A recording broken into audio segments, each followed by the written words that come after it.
মায়ের হাতের পোলাও, বিশাল সাইজের বেগুন ভাজি, আবার এখানে কোরমা। এটা 20 টাকার মূল্যের খাবার। এটা দেশি মুরগি। দোয়া করি সকল মারা যেন এভাবে তাদের সন্তানকে একটু খাইয়ে দিতে পারে। থেকে আসা এই ভালোবাসার জন্য। পোলাওটাও কি বলবো, সোনার দানা।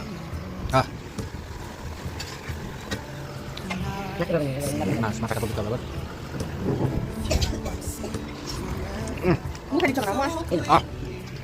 এই আমার মা জানি সারাটা দিন পরিশ্রম করছে, একটা মিনিট বসে নাই। চলো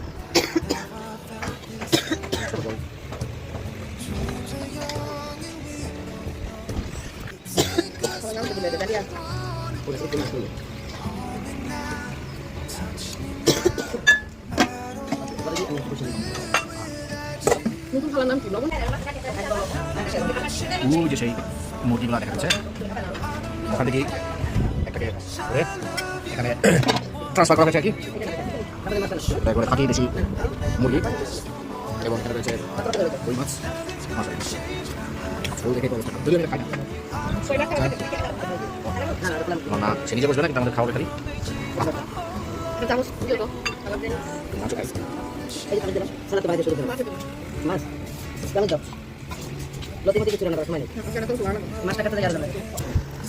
একটা জিনিস জামার বেগুন চলে আসছে, কালার কি হচ্ছে থানকুনি পাতা। জানি এটা এই জিনিসটা এটা পাতাটা বেটে তারপর এরকম ভাজা হয়। খুবই ইউনিক একটা ফুড, মানে থানকুনি পাতার বড়া। এটা আমার আম্মু আসে, মানে আমাদের জন্য খুবই ফেভারিট।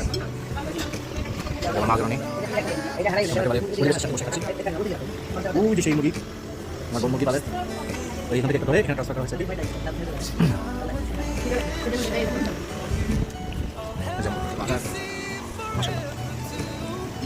এই যে এটা একটা ইউনিক জিনিস, আমার খুব ফেভারিট ছিল। এই যে হেলমেট, মুরগির হেলমেট, এই জিনিসটা আমি খুবই পছন্দ করি। এই হেলমেটটা ফেলেছি, এই লাখ টাকার হেলমেট।